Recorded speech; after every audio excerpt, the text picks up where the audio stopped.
Terrific. Just to start off, growing up, how important was music in your life?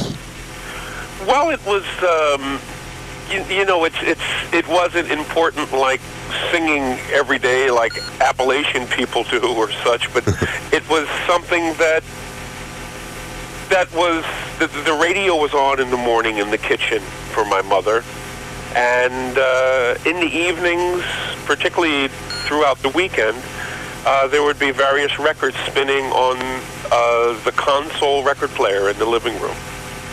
Okay. So it was, I wouldn't say it was exactly omnipresent, but it was, I can't imagine us having done without it. Yeah. Who were the first songwriters to really inspire you to want to write yourself? Gosh, the first songwriters were, the first one I would say would be William Robinson III, Smokey Robinson. Mm-hmm.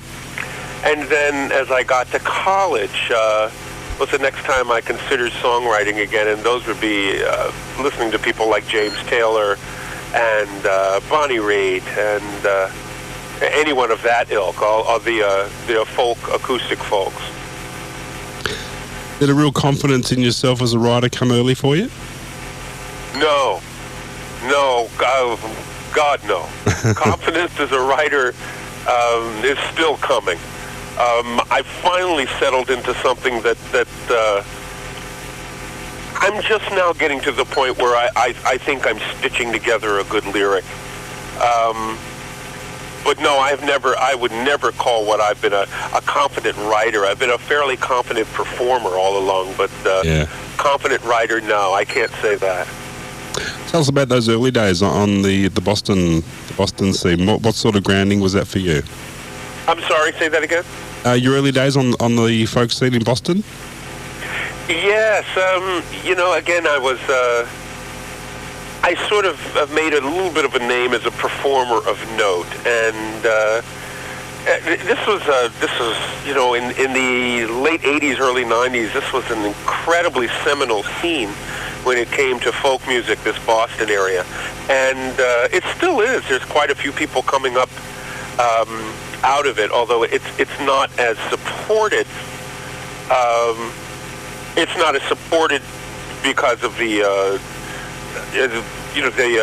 economic situation at this point, so people aren't quite getting the work that they used to. But it was a lot of people would like to call it competitive, but we weren't up against each other here in Boston. We were kind of coming up with each other. We were basically raising each other, in a manner of speaking.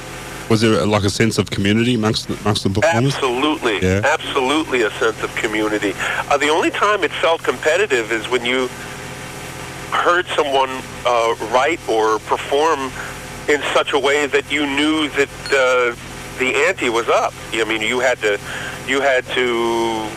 improve what you were doing. So it, as the jazz players would say, it sent you off to the woodshed. Who were some of your early contemporaries on that scene? Oh boy, contemporaries would be people like Ellis Paul and Katie Curtis and Martin Sexton, and someone who I guess tours down where you folks are quite a bit, Christina Olsen. Oh, absolutely. Actively lives here. These are all people that we were always bumping into each other. Cool. And we were just following on the coattails of the previous, dare I say, generation before one of them beats me up. But that's, I guess, what I'll use is people like John Gorka, Bill Morrissey, and Sean Colvin. That was the previous bunch, and then we came through. Dar Williams also was another, I'd say, a contemporary of ours. And some great names there. Speaking of Sean Colvin, that was an early break for you, wasn't it, going on tour with her? Yeah, it really was. It really was. In retrospect, I wish I was more the writer than I was then, having that opportunity. Again, I was probably a lot more of a performer than I was a writer. I had a handful of half-decent tunes, and But it was a great opportunity. It was also a great learning experience because Sean, I saw 30 shows pretty much in a row throughout the tour, the Fat City tour, which I think was 92. And she did a lot of the same songs, but it was a different show every night. Just how the day would twist the song that she was doing just a little bit differently was such an incredible education for me. How difficult is it for an up-and-coming artist to open for a major act like that? Do you feel an extra pressure to win over an audience? Because the audience obviously has come to see the main act. I didn't feel extra pressure, per se. I felt like I was probably even more gregarious than most opening acts would tend to be. So I was actually quite comfortable. I dug it each night because I knew I was going towards the unexpected, so I had nothing to lose. You know, I went into that situation with everything to gain, and there were the only instances where I felt that not that I bombed, but I would say there were, out of the 30 dates, there were maybe 2 that I might have felt like I was over the top, and people they liked me, but they were polite. Yeah. Other than that, the others were pretty much slam dunks as openers go. Now, a common theme God, I hope I don't sound cocky. I really enjoyed that tour. It was fabulous for me. A common theme that runs through all the reviews that I've seen of your shows that pay particular attention to your sense of humour on stage. Has that always been important to you to maintain that humour in your music? Well, you know, I think it's been the humor was a primary component, if nothing else. But you know, the thing that is the most lasting, that leaves the greatest legacy in this singer-songwriter genre, is the songwriting. Yeah. And I've been working for years to strike a balance between how gut-bustingly funny I can be and, you know, delivering songs that will stick to your ribs. And there was a while where I was uncomfortable with myself. I realized that I was quite comic and getting rave reviews that way, but I really wasn't writing the songs that were sticking with people. And now I think I'm writing much better songs, and I'm making some peace with that, which has, in effect, made it so that I can continue being as comedic as I need to be. You know, because I can really enjoy it now, because I've just made peace with the fact that, well, you know, I may not be a writer like Richard Shindell. However, I write pretty well, and I deliver a great show. So that makes the comedy has sort of, I guess as a long-winded answer to your question, the comedy has sort of shifted tracks from time to time, from the absolute part of my show to that which is, you know, superfluous and back again. Yeah. Was there a stage ever where you felt like the comedy was overshadowing your song so much that you had to pull back a bit? Absolutely, yeah.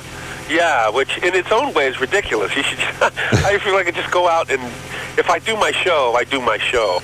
You know, somebody of that previous generation I was speaking of, Cheryl Wheeler, magnificent singer-songwriter, has been noted for occasionally going out on stage and within an hour set doing 3 songs, and the rest of it is a routine. And no matter how you look at it, you still leave entertained. You know, but she's also at one point was a sought-after Nashville songwriter. So you know, she had already slept in silk sheets, you know, so there was nothing for her to lose in going out and doing quite a bit of comedy, because she's already noted as as a magnificent songwriter. But Sure. again, I feel like I have had a row to hoe in getting my propers, as it were, as a songwriter. Was a career in comedy ever an option for you?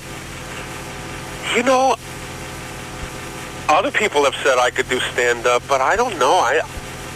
Financially, I do better doing the singer-songwriter thing. I've talked to some comics, and they're like, God, I wish I played guitar.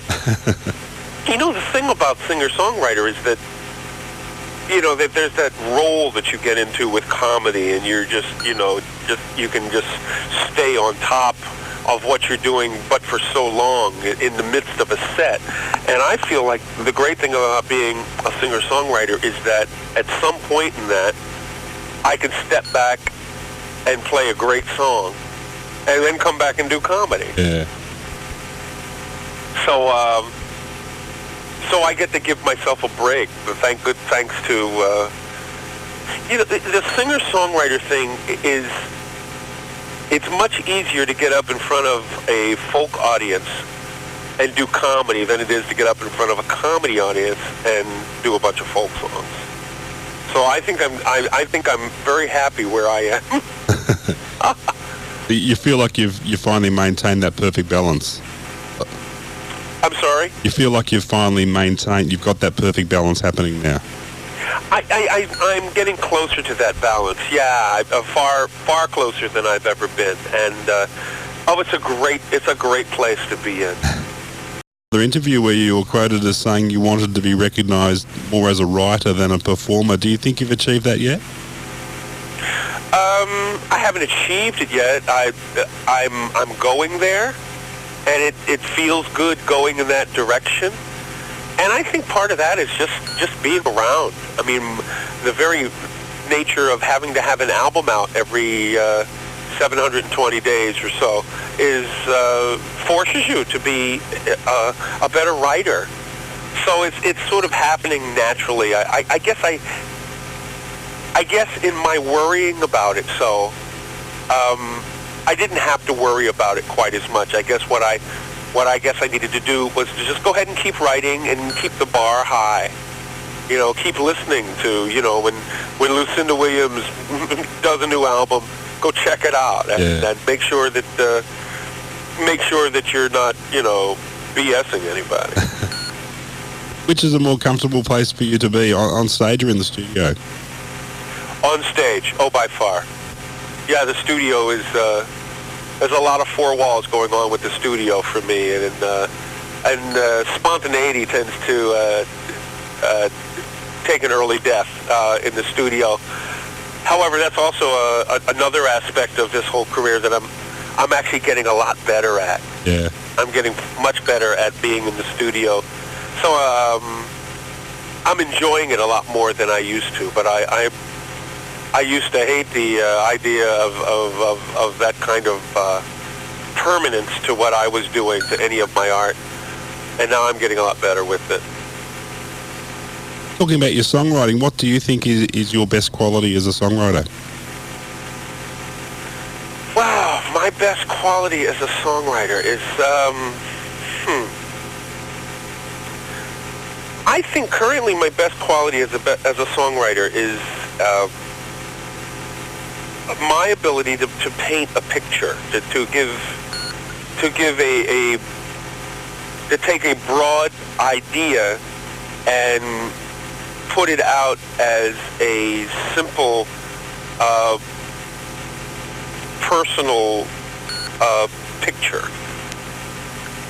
Am I making any sense? Yes. And I think that's really the ultimate songwriters do that. They don't write songs that are broad idea songs. Those songs are few and far between. I think they take a small person, like if you're writing, let's just say you're to write something about something anti-war, rather than writing a song about marching around saying you're anti-war, you paint a personal picture of someone who knows someone who had to go off to war, or something of that ilk. You create a picture that evokes the feeling without smacking the audience in the head with a backhand. So it's more subtle, obviously. Oh, by nature of how you're approaching it, it has to be more subtle. Yes, Yeah. indeed. And I think that, for an audience member, for me, when I'm listening to a song, that's what I find is most effective when I'm told a story that has a certain pretense to it as to what's going on. I'm certainly more enthralled. Heck, I'm more enthralled that way when I'm listening to music or reading a book or watching TV. Do you labour a lot over your lyrics? Is that something that varies from song to song? Yeah, I labor nowadays. I'm proud of that. I labor over more than anything else. I think melodies and such are. I mean, this is really a storytelling genre. This whole singer-songwriter thing, and I think melodies exist out there. I don't worry so much about melodies or harmony. When in doubt, something can just be spoken, so it needn't have a melody. And I also find that the singing aspect of that, finding a melody, is easier for me than not. But to have the story be told in such a way that it is affecting and not cliche and subtle is all based in the use of language, and that's. Oh, I'm so glad you asked that question. That really is the legacy I'd like to leave, is the fact that, wow, this was great language here. I think the greatest compliment someone can say to me is, Vance, oh man, your show, I laughed, I cried, I peed, but when it comes down to it, man, the lyrics were killing me. Yeah. And that's the person I will probably go home with that evening, if my wife lets me. Is there a best time for songwriting for you, or can it come any time? It kind of comes any time. To be perfectly honest, I'm finding that if I wake up and, comes to me, there's a different thing. The little ideas come to me at any point in time, and they're like, they have to be scooped up in a net when they go by.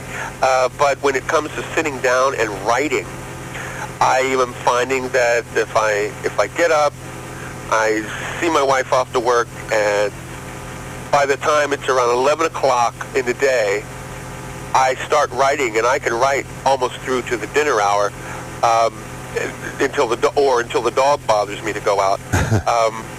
But that's a really good time to write. Then I'll go for a run, and that sort of clears the scratch pad palette, and then I come back and I do some more writing or some more polishing, and I'll do that in spurts, and then I'll go anywhere from a week to 3 months without having any kind of writing like that again. It's very funny. I sort of it's like cramming for an exam. It is, right? yeah. But I do it, most people think, oh, don't you write late at night? Well, occasionally, but I just end up doing late at night. I don't know how I possibly made it through college, because I'm realizing that I don't do late at night well. I do it, but I don't do it well. Are you one of those writers that carries a notebook everywhere? I always have something to write on. Yeah. I guess, I have to confess that. I always have something to write something down on. If nothing else, I always have a pen. I guess I should get a pocket protector. I guess I look pretty nerdy nowadays, but that's okay. Yeah, I always have some sort of pen with me. A little teeny little notebook in my sort of fanny pack. Is that what you guys call them down there? They have been called that, yep. Okay. Bum bags, they actually call them. What do you call them? Bum bags. Bag? Yep, bum bags. Bum bag? Yep. Oh, that's great. Oh, my God, that's wonderful. Oh, that's what I'm calling it from now on. That's wonderful. That's great. Now, what city are you in? Melbourne. Melbourne. Yeah. That's on the East Coast, correct? Yeah, we're the southern capital. Okay. Yep. Down the southeast coast, yep. Recently released an album with your good friend Alice Paul. Yes, that was so much fun. Yeah, we're very proud of that. Yeah, that was a studio experience because just by nature of what we had to do, I was forced in a position to do a lot of background singing, which really isn't my forte. Yep. But I managed to do fairly well, and then when we took it out onto the road, I found myself being a harmony singer. I was like, wow, this works. I could do this. Because I've never really had that kind of experience. I've been such a dyed-in-the-wool solo act. But he made it very comfortable since we're best friends. We kind of have an idea of what our foibles might be as we approach the studio or anything else in life. So we were really good to each other, and we came up with what I thought was a great bunch of tunes. I really enjoyed that album. What was the criteria for selecting the songs there? We were looking at, from time to time we introduce it on the stage, we look at the tunes as checking in with the world, seeing just to see how you're doing. How you doing after September 11th? What do you do to look at your neighbor and look at yourself? There's a tune or two on there that are sort of a call to arms, as it were. But for the most part, it's particularly like Lucinda Williams' cover, The Side of the Road. The title tune is really about how are you? Where are you at? So yeah, that's pretty much its focus. So are there any plans to continue on with that, to do another one? We'll probably do something of that ilk in a couple of years. Yeah. 2 or 3 years. He's currently working on his new album, as am I. We both, in fact, we saw each other at a festival in New Hampshire this past weekend, and he's got a new baby, so I was looking at baby pictures and listening to demos that he's made, so sitting in the car waiting, for the rain to let up. Yeah. Looking at baby pictures and listening to demos that he's thrown together. So, hey, I'm looking at a map of Australia here. You guys are south. Wow. Yeah, way down the bottom there. Right, you're just across the water from Tasmania. That's it, yeah. Wow. Awesome. Did you find sharing a stage with Alice that your on-stage persona changed a little bit? Well, you just by nature of the fact of sharing that it does. Yeah, I'm not my own entity at that point. I have to share, and but we had a great time. We were just by nature of who we were. There was a definite straight man, funny man thing going on. We actually made an attempt to flip that around a little bit and make it so it's sort of like George Burns and Gracie Allen did at some point, where although he was the comedian, he was the one that was really great at setting up the funny part, and we flip-flop around with that a bit. But most of it on stage was, all of it on stage was very natural. It was the kind of fun that we have with each other, and we were just sharing it with an audience. That was a great. The touring with him was, we just sit for hours in the car just driving without saying anything or talking about life and everything. It was really wonderful time spent. Reading a lot of reviews of your work, you've been compared to a very, very wide range of other artists. Are there any such comparisons that have amused you? That have amused me. Somebody once said that I was a cross between Bill Cosby, Garrison Keillor. I don't know if you are familiar with Garrison Keillor, Prairie Home Companion. Bill Cosby, Garrison Keillor, and Pete Seeger. And I replied, well, welcome to Prairie Homeboy Companion. I didn't know what to make of it. But I thought that was at least good for a laugh. That's a strange mix. It really is. But you know, in a couple of months, I get to do something that I did about it. I'd say maybe almost 15 years ago. In a couple of months, I get to open for Jay Leno. Oh, really? I guess he's going out on the road. On the weekends, he goes out on the road and does his, comedy thing. And I did that back in the mid-'80s, late mid-'80s. And I just remember, the reason why I'm bringing this up is that there's a certain kind of timing that comedians have, or any kind of good performer has, that needs to be paid attention to, no matter what kind of work you're doing, whether you're a folk singer or a comedian or a classical trumpeter or whatever it is. It informs your work to look at what these other people are doing. And not unlike the tenure with Sean Colvin, I opened for Jay Leno for 2 nights, 2 shows each night. And I learned more about performing in those 2 nights than I think I might have learned for 4 years just playing my own shows on stage. Just the different timing with the same jokes that he had for the different shows. Yeah. One night, one show would be the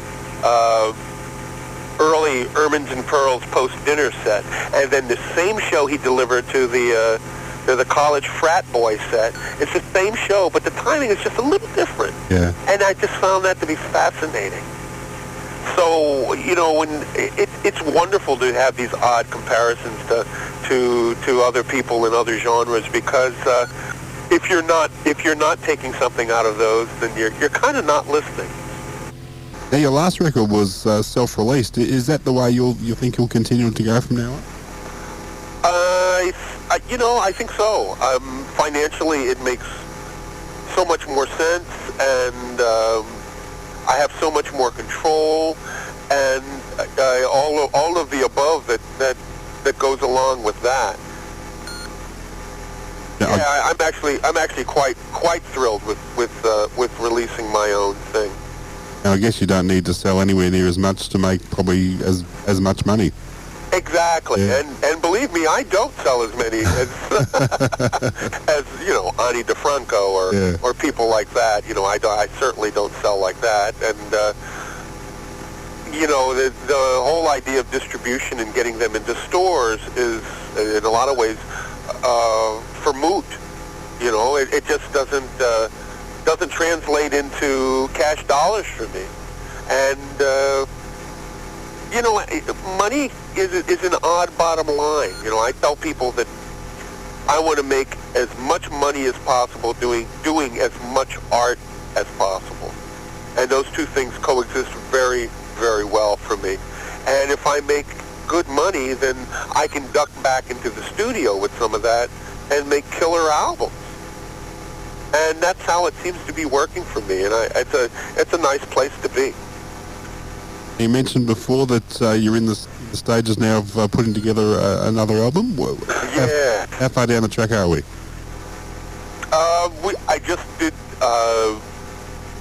did 12 tunes, sitting down with the guitar this past Wednesday. All the vocals are out of tune. It's just a miserably done set, but it's good enough to send out to the musicians that are going to be on the album, and start getting them into the studio, which will happen in just a little over a month. Oh, that's great. Yeah. So I'm typing up lyric sheets and things like that now. I will look forward to that. Vance, look, me too. Thanks so much for your time. It's been a treat catching up with you. Oh, likewise. Now, is this is for what's the publication? That's for radio. Oh, this is for radio. Oh, gosh, I'm glad I didn't swear. Are you going to do some editing? Is it? Oh, yeah, I'll tinker around with it, but no, didn't say anything untoward. Oh, great! I hope I wasn't such a prattle. I hope this worked. No, it was fantastic. Fantastic. Oh, great. Best of luck with that new album. We'll look forward to it. And Thank you so much. hopefully you can follow it up with a trip down here. We'd love to see you down here. I would love to make it down there. I got to get a passport. I don't even have one. But, Really? yeah, that would be fabulous. What are your call letters for the station? 3SER. 3? S. S or S? S for Sam. ER.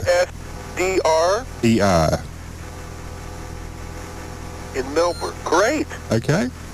Thank you so much. Be great if we could get you down here one time. We've got a terrific festival season down here in the first half of the year, and you'd fit in beautifully.